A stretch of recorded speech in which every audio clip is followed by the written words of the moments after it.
قیامت سے پہلے مکہ مکرمہ میں موجود صفا پہاڑ پھٹے گا اور اس میں سے ایک جانور نکلے گا جو لوگوں سے واضح عربی زبان میں باتیں کرے گا، اور یہ جانور سچے ایمان والوں کو اور ایمان کے لباس میں چھپے منکروں کو نشان لگا کر جدا جدا کر دے گا۔ اسی جانور کو دابۃ الارض کہا جاتا ہے۔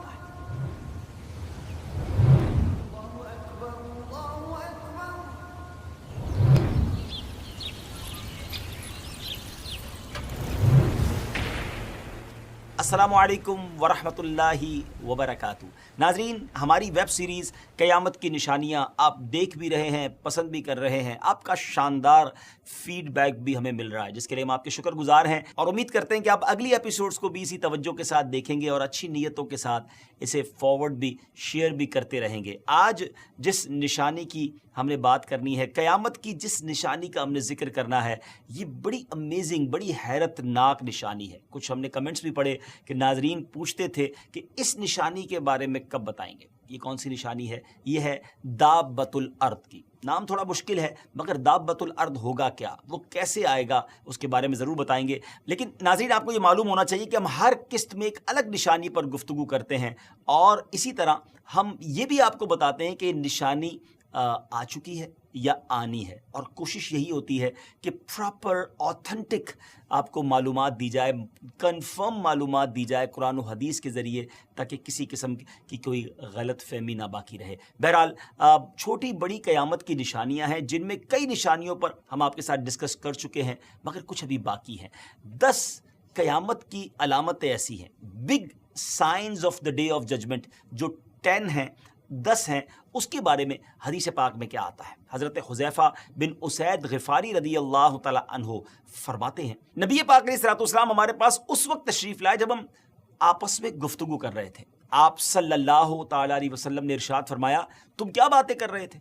ہم نے عرض کی کہ ہم قیامت کے بارے میں گفتگو کر رہے تھے۔ ارشاد فرمایا، اس وقت تک قیامت نہیں آئے گی جب تک تم اس کے بارے میں 10 نشانیاں نہ دیکھ لو۔ ناظرین پلیز ٹرائی ٹو انڈرسٹینڈ، یہ وہ حدیث ہے جس کے ذریعے ہمیں 10 بڑی بگ جو نشانیاں ہیں اس کے بارے میں پتہ چلتا ہے۔ نمبر 1 دھواں، نمبر 2 دجال، نمبر 3 دابۃ الارض، نمبر 4 سورج کا مغرب سے طلوع ہونا، نمبر 5 حضرت عیسیٰ بن مریم علیہ الصلوۃ والسلام کا نزول، نمبر 6 یاجوج ماجوج، نمبر 7 مشرق میں زمین دھسنا، نمبر 8 مغرب میں زمین دھسنا، اور نمبر 9 جزیرہ عرب میں زمین دھسنا، اور نمبر 10 یمن سے ایک آگ نکلے گی جو لوگوں کو ہانک کر میدان محشر کی طرف لے آئے گی۔ ناظرین، ان 10 نشانیوں میں سے کچھ نشانیاں ہم آپ کو بیان کر چکے ہیں، اور انہی میں سے ایک نشانی دابۃ الارض ہے۔ دابۃ کیا ہے؟ یہ کس چیز کا نام ہے؟ یہ کب آئے گا، اور اس کے آنے کا مقصد کیا ہے، اور یہ کیا کرے گا؟ یہ وہ سوالات ہیں جو ذہنوں میں رہتے ہیں، اور آج انشاءاللہ اس ایپیسوڈ میں ہم آپ کو کلیئر کریں گے کہ دابۃ الارض کیا ہے، اور اس کے بارے میں ڈیٹیل آپ کو بتائیں گے۔ جیسا کہ ہم بہت ساری باتوں کے بارے میں آپ کو بتا چکے ہیں، تھوڑا سا ان کو سم اپ کرتے ہیں۔ یعنی پہلے بھی اس بات پر بات ہوئی تھی کہ دجال کو قتل کرنے کے بعد حضرت عیسیٰ علیہ الصلوۃ والسلام کو اللہ پاک کا حکم ہوگا کہ مسلمانوں کو کوہ طور پر، ماؤنٹ طور پر لے جائیں، اس لیے کہ کچھ ایسے لوگ ظاہر ہوں گے جن سے فائٹ کرنے کی، جن سے مقابلہ کرنے کی کسی کے پاس بھی پاور نہیں ہوگی، طاقت نہیں ہوگی۔ اور وہ لوگ کون ہوں گے؟ وہ یاجوج ماجوج کی قوم ہوگی۔ ناظرین، اس کی تفصیل آپ یاجوج ماجوج والی ایپیسوڈ میں سن چکے ہیں، بس یہ تھوڑا سا میں ٹچ دے رہا ہوں تاکہ آپ جو لوگ نئے ہیں وہ بھی ہمارے ساتھ ہو جائیں، کہ جب مسلمانوں کو کوہ طور پر وہ چلے جائیں گے تو یاجوج ماجوج ظاہر ہوں گے، اور یہ اتنے زیادہ ہوں گے، ان کی کاؤنٹنگ ان لمیٹڈ، بہت زیادہ۔ دنیا میں فساد، قتل و غارت گری کریں گے، جب فرصت پائیں گے تو لوگوں سے کہیں گے کہ زمین والوں کو تو قتل کر دیا، اب آسمان والوں کو قتل کرتے ہیں، اور اپنے تیر جو ہوں گے وہ آسمانوں کی طرف پھینکیں گے، آسمانوں کی طرف جب چلائیں گے تو اب آسمانوں سے جو تیر واپس آئیں گے، یہ بھی اللہ کی شان ہے، اس کی حکمت ہے، ان کو گویا ڈھیل دینا مقصود ہوگا کہ ان تیروں پر بھی خون لگا ہوا ہوگا۔ بہرحال یہ انہی حرکتوں میں مشغول ہوں گے، اور ادھر کوہ طور پر حضرت عیسیٰ علیہ الصلوۃ والسلام اپنے ساتھیوں کے ساتھ گویا محصور ہوں گے، کارڈن آف ہوں گے، اور پھر حضرت عیسیٰ علیہ الصلوۃ والسلام اپنے تمام لوگوں کے ساتھ مل کر دعا فرمائیں گے، اور اللہ کے نبی کی دعا ہوگی، ایسی دعا قبول ہوگی کہ یاجوج ماجوج کی گردنوں میں ایک قسم کا کیڑا اللہ تعالیٰ پیدا فرما دے گا، جس سے یک دم وہ سب کے سب مر جائیں گے۔ اب ان کے مرنے کے بعد حضرت عیسیٰ علیہ السلام جب لوگوں کو لے کر پہاڑ سے اتریں گے تو دیکھیں گے کہ تمام زمین جو ہے ایوری ویئر لاشیں اور بدبو سے بھری ہوئی ہوگی، کیونکہ اتنی ساری لاشیں بے گور و کفن ہوں گی۔ تو وہ ایک بالشت زمین کے بارے میں بتایا جاتا ہے کہ ایک بالشت زمین بھی خالی نہیں ہوگی۔ حضرت عیسیٰ علیہ السلام پھر دعا کریں گے تو اللہ تعالیٰ ایک قسم کے پرندے بھیجے گا جو یاجوج ماجوج کی لاشوں کو جہاں اللہ پاک چاہے گا وہاں پھینک کر آئیں گے۔ یاجوج ماجوج کی جو تیر و کمان اور ترکش ہوں گے اتنے زیادہ ہوں گے کہ مسلمان 7 ایئرز تک اسے جلائیں گے، 7 سال لگ جائیں گے ان تیروں کمانوں ان تمام چیزوں کو جلانے میں۔ تو ٹرائی ٹو انڈرسٹینڈ وہ کتنی بڑی تعداد میں ہوں گے۔ اس کے بعد بارش ہوگی، اتنی ہوگی کہ زمین ہموار کر دے گی، زمین کو حکم ہوگا کہ اپنے پھلوں کو اگا، اپنی برکتیں اگل دے، آسمان کو حکم ہوگا کہ اپنی برکتیں انڈیل دے، ہر طرف خوشحالی ہی خوشحالی ہو جائے گی۔ ناظرین، یہ وہ وقت ہوگا جب دابۃ الارض کا ظہور ہوگا۔ زمین پر خوشحالی تو ہوگی مگر یہ ایک عجیب و غریب قسم کا جو جانور ہوگا یا اس کو کیا کہیں کہ وہ اس کا ظہور ہوگا۔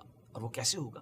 حضرت عبداللہ ابن مسعود رضی اللہ تعالیٰ عنہ نے فرمایا کہ جب علماء کرام دنیا سے رخصت ہو جائیں گے اور علم چلا جائے گا اور قرآن اٹھ جائے گا تو ارشاد باری تعالیٰ کے مطابق اخرجنا لهم دابة من الارض تكلمهم ان الناس كانوا بآياتنا لا يوقنون۔ ترجمہ، ہم زمین سے ان کے لیے ایک چوپایا نکالیں گے جو ان سے کلام کرے گا۔ اٹ مینز یہ ایک جانور ہوگا، ایک چوپایا یعنی 4 پاؤں والا جانور ہوگا۔ جی ناظرین، قیامت سے پہلے مکہ مکرمہ میں موجود صفا پہاڑ پھٹے گا اور اس میں سے ایک جانور نکلے گا جو لوگوں سے واضح عربی زبان میں باتیں کرے گا۔ جی ہاں، وہ عربی زبان میں باتیں کرے گا اور یہ جانور سچے ایمان والوں کو اور ایمان کے لباس میں چھپے منکروں کو نشان لگا کر جدا جدا کر دے گا۔ اسی جانور کو دابۃ الارض کہا جاتا ہے۔ اس جانور کے بارے میں آپ کو بتاتے ہیں کہ دابۃ الارض کا جسم کیسا ہوگا، اس کی باڈی کیسی ہوگی، اس کا کلر کیسا ہوگا اور یہ دکھنے میں کیسا ہوگا۔ حضرت ابن عباس رضی اللہ تعالی عنہ نے فرمایا کہ دابۃ الارض کی گردن اتنی لمبی ہوگی کہ اس کو مشرق والے لوگ ایسے دیکھیں گے جیسے مغرب والے دیکھ رہے ہوں گے۔ اس کا چہرہ انسان جیسا ہوگا اور یہ منہ سے کھائے گا اور چونچ پرندے جیسی ہوگی۔ اٹ مینز بالکل امیزنگ، الگ ہی قسم کا جانور ہوگا۔ اس کے 4 پاؤں ہوں گے، اس کے بالوں میں ہر قسم کا رنگ پایا جائے گا، اس کے بال اون والے ہوں گے۔ دابۃ الارض کے دونوں کاندھوں کے درمیان کا سفر 3 میل کے سفر کے برابر ہوگا۔ اٹ مینز یہ کتنا بڑا ہوگا، یہ اتنی تیزی سے دوڑے گا، اس کی رننگ اسپیڈ کیا ہوگی کہ اس کو کوئی نہیں کیچ کر سکے گا، کوئی نہیں پکڑ سکے گا۔ اس کا قد 7 گز لمبا ہوگا، 7 یارڈز، اور یہ عام انسانوں کی طرح بات چیت کرے گا۔ دابۃ الارض کی جسامت کے بارے میں کہا گیا کہ اس کا سر بیل کے سر جیسا اور آنکھیں خنزیر کی آنکھیں جیسی، اس کا کان ہاتھی کے کانوں جیسے، اس کے سینگ پہاڑی بکرے کے سینگوں جیسے، اس کی گردن شتر مرغ کی گردن جیسی، اور اس کا سینہ شیر کے سینے جیسا، اس کا رنگ چیتے کے رنگ جیسا، اور اس کی کمر بلی کی کمر جیسی، اس کی دم مینڈھے کی دم جیسی، اور پاؤں اونٹ کے پاؤں جیسے ہوں گے۔ ہو سکتا ہے کچھ لوگ سوچ رہے ہوں کہ یہ کیسے پاسبل ہے، اتنے سارے جانوروں کا مکسچر۔ دیکھیں نا، یہ جانور بھی تو اللہ نے بنایا نا، ان اللہ علی کل شیء قدیر۔ آج بہت سارے جانوروں کو ملا کر بھی تو کچھ نسلیں بنائی جا رہی ہیں، تو آج ایکسپیریمنٹ دنیا میں ہو رہے ہیں اور کچھ نئی چیز ڈیولپ ہو جاتی ہے، تو رب تعالیٰ، رب کریم، وہ تو خالق و مالک ہے، وہ جیسا چاہے پیدا کرے اور جیسا چاہے بنائے۔ تو اس پہ ہمیں اتنا نہیں سوچنا چاہیے، جس خالق و مالک نے یہ پوری کائنات بنائی، مجھے اور آپ کو بنایا۔ ذرا سوچیے نا ناظرین، کہا جاتا ہے 7 بلین سے زیادہ انسان اس دنیا میں موجود ہیں، کہ سب کے چہرے الگ، سب کی آئی جو آنکھوں کی پتلی ہے وہ الگ ہے، آئی اسکیننگ ہوتی ہے دنیا میں اور پہچان لیا جاتا ہے کہ یہ بندہ الگ ہے اور یہ بندہ الگ ہے۔ ہم سب کے فنگر پرنٹس الگ ہیں۔ یہ کس نے کیا؟ وہ خالق ہے، وہ مالک ہے، وہ اپنی قدرت کے نظارے ہمیں دکھاتا ہے. میں ایک چھوٹا سا اسی بات سے چلی بات تو ایک چھوٹا سا آپ کو ایکسپیریمنٹ بتا دیتا ہوں. کبھی آپ کو اگر کہا جائے نا، مجھے اور آپ کو، کہ کوئی